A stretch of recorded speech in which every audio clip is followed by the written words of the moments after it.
So this is one of my favorite movies, Love Actually. The release date was 2003. The opening shows Heathrow Airport, and it shows people coming off planes, meeting their loved ones right at the gate, friends, family members. Now, the only people at the gate are the people taking the next flights. It does not look like that any longer. I mean, you can wait at the TSA entrance with posters and stuff, right? But it's not the same, is it? No, it's not the same. I love watching like some 90s shows where they show you Yes. like right at the gate, like waving Right goodbye here. or going up to the gate to purchase that last minute ticket. Yes. Can't do it. You can't do that anymore. So back in the day, of course, you used to be able to do that.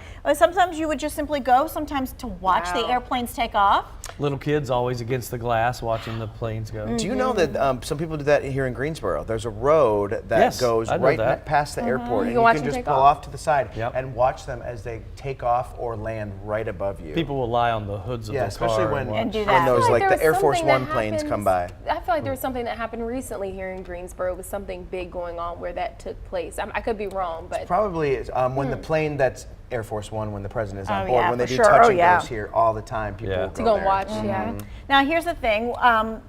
Airports are now giving passes to people that are not traveling. So they can now go to the gate with family, meet a friend who maybe has a long layover for lunch, or just simply to watch the planes from the inside. I love that. I know. All right, so check this out. From the Wall Street Journal, they did an article about how, it's a trip that all airports are allowing this to do this with no flying. The reporter Jacob Passy talked to folks at CBS during the morning show.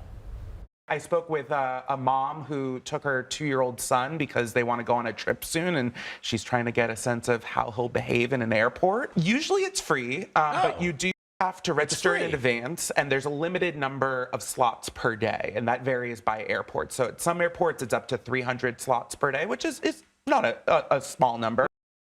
300 slots a day. Yeah, that's a lot. Okay, that is not normal. Orlando's airport has 15 slots a day, and they limit it to the new terminal only. And the reason why they do that is for them, it's like a promotional thing, like come to the terminal, see the new restaurants and shops that we have. We have a 2-story like Universal shop that you can go to and all that kind of jazz. That makes Very sense. nice. 300 slots though. That's a good amount. I wonder if that's the beginning of us getting back to that. That's what I wonder. Like little baby steps over time. Could be, I guess. I also wonder how long it will last, because there's going to be somebody who's going to take somebody else's ticket and hop on a plane somewhere.